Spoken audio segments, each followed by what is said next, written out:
اب میں اس مثال کی طرف آتا ہوں جو 4 سفیر آئے تھے آپ کے پاس، جن کی پینٹ ایک جیسی، جن کی شرٹیں ایک جیسی، سب نے ٹائی لگائی ہوئی ہے. اب آپ پہچاننا مشکل ہے. آپ کو پتا ہے اقوام متحدہ نے ان چاروں کے علاوہ، ان چاروں میں سے کسی ایک کے علاوہ اپنا پیغام کسی اور ذریعے سے پہنچایا ہی نہیں ہے. تو اب کیا ہوگا؟ آپ کے پاس ان چاروں میں سے ایک کو سلیکٹ کرنے کے علاوہ کوئی راستہ، بولو بھائی، نہیں ہوگا. اب اس کا طریقہ کیا ہے؟ سب کے کپڑے ایک جیسے، سب قسمیں اٹھا اٹھا کے کہہ رہے ہیں کہ میں سفیر ہوں. سب قسمیں اٹھا اٹھا کے کہہ رہے ہیں کہ بولو بھائی میں سفیر ہوں. سب نے جعلی اسٹیمپ بنوا لی اور وہ ٹھپے لگا دیے. اب کیسے پہچانو گے؟ اب یہ ہے کہ وہ جو پیغام لے کر آئے ہیں نا، وہ پڑھنا شروع کر دو. ان میں سے 3 ایسے تھے جن کے پاس سفید کاغذ تھا. کوئی پیغام بول لیا کریں بھائی، جملہ مکمل کر لیا کریں. 3 صفحے کیا تھے؟ خالی تھے، یا 2 خالی تھے اور ایک پہ کیڑے مکوڑے بنے ہوئے تھے. بلکہ ایک کے پاس پوری کتاب تھی، اقوام متحدہ کی طرف سے پوری کتاب لے کر آیا تھا وہ. لیکن وہ پوری کتاب میں کیا لکھا ہوا تھا؟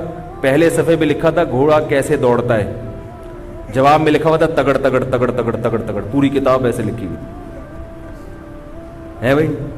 ایک پاگل نے کتاب لکھی نا، ایک آدمی پاگل خانے گیا دیکھنے کے لیے، پاگلوں کا انٹرویو لینے کے لیے.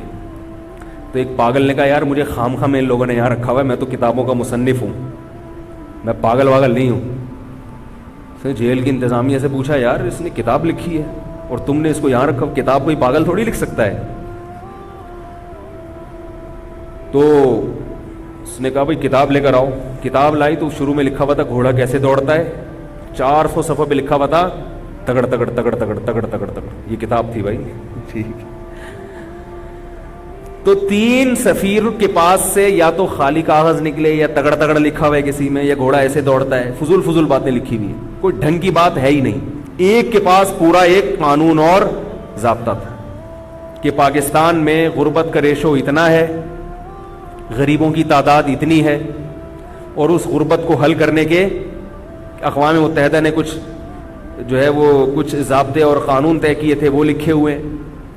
ٹھیک ہے نا، کہ اس ملک کو گندم سستی دی جائے گی، اور خواتین پہ اتنی زیادتی ہوتی ہے، ان کے ساتھ ظلم ہو رہا ہے، تو اس کے حقوق کے لیے ایک لائحہ عمل دیا ہوا تھا. پورا ایک قانون اور ضابطہ لکھا ہوا تھا. تو آپ کہیں گے کہ بھائی یہ 3 تو ہو ہی نہیں سکتے، اور اس چوتھے کو ماننے کے علاوہ ہمارے پاس کوئی آپشن ہے ہی نہیں. اب اگر اس چوتھے میں کوئی ایسی بات لکھی ہوئی ہے جو ہماری سمجھ میں نہیں آ رہی، تو ہماری سمجھ کا فالٹ ہے، وہ اس چوتھے کا فالٹ نہیں ہے، کیونکہ آپ کے پاس اس چوتھے کے علاوہ کوئی آپشن ہے ہی نہیں. کیونکہ اگر اس کا انکار کرو گے، اس کا مطلب ہے اقوام متحدہ سرے سے کوئی قانون ضابطے بناتی نہیں ہے دنیا کے لیے، وہ صرف پیڑے کھانے کے لیے بیٹھے ہوئے وہاں پہ. تو اقوام متحدہ اگر یہ کام نہیں کرتی تو خدا کیسے کر سکتا ہے بھائی؟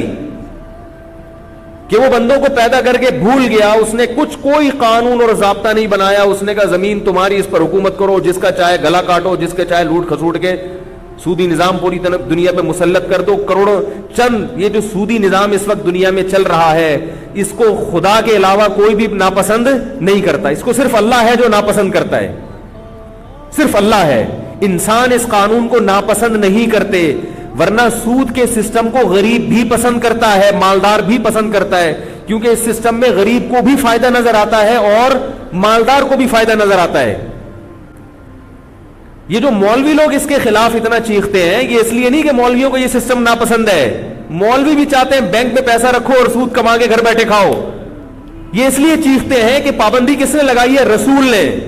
اور رسول کیوں اس کے خلاف ہے اتنا؟ اس لیے کہ اللہ نے پابندی لگائی ہے. تو اصل سود کو ناپسند کرنے والا کون ہے؟ اللہ ہے.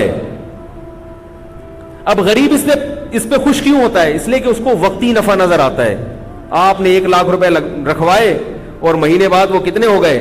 1,02,500 ہو گئے، 3,000 ہو گئے. وہ اس پہ خوش ہو رہا ہے. وہ اس نظام کے اندر جو غریب کا استحصال ہے آہستہ آہستہ اور اس کی تباہی ہے، اس کی طرف اس غریب کی توجہ نہیں ہوتی. اس کی طرف کس کی توجہ ہوتی ہے؟ بولو بھائی, اللہ کی. اس لیے اللہ نے اس کو ہمیشہ سے حرام کر دیا. بھائی زمین پہ میرا قانون چلے گا تو سودی نظام نہیں چلے گا. اس سودی نظام کی تباہی ہے کہ دولت سمٹ کے 10-15 انسانوں کے ہاتھوں میں چلی گئی ہے. ماہرین معیشت کہتے ہیں اگر 10-15 آدمیوں کی دولت ان سے لے کر تقسیم کر دی جائے تو پوری دنیا سے غربت کا خاتمہ ہو جائے گا.